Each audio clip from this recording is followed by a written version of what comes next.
आपण बघूया मेळघाटातील एक धक्कादायक आणि अंतर्मुख करणारी रिपोर्ट।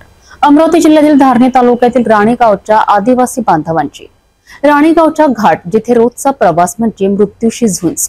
हा रिपोर्ट पाहून तुम्हालाही प्रश्न पडेल, मेळघाट खरंच भारतात आहे की सरकारच्या कागदांपुरतं? जाणून घेऊया प्रतिनिधी संदीप राऊत यांची ग्राउंड रिपोर्ट।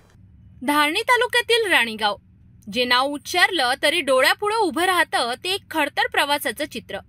डोंगर घाटातून जाणारा रस्ता म्हणजे जीवन आणि मृत्यूच्या सीमेरेषेवर चाललेली एक सैर। 2-2 फुटांचे खड्डे, ढासळलेली बाजू आणि कोसळणाऱ्या दरडी हीच इथली रोजची वाट।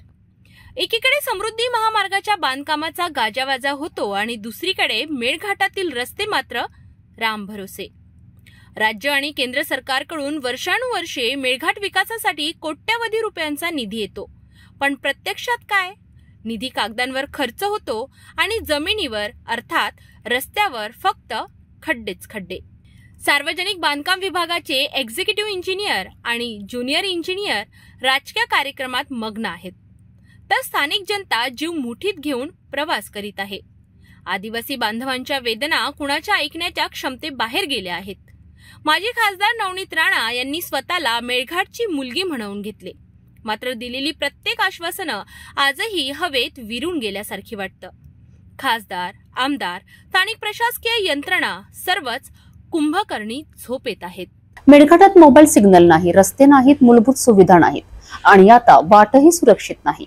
आमदार केवळराम काळे यांनी या मुद्द्यांवर सतत आवाज उठवला, परंतु दुर्दैवाने मेळघाट आजही आउट ऑफ कव्हरेज आहे। हा केवळ एक गाव नाही, हा विकासाच्या नावाने चाललेल्या फसवणुकीचा आरसा आहे। हे चित्र बदलेल का, की हे चित्रच आपलं वास्तव ठरेल? उत्तर सरकारच्या कृतीत असेल।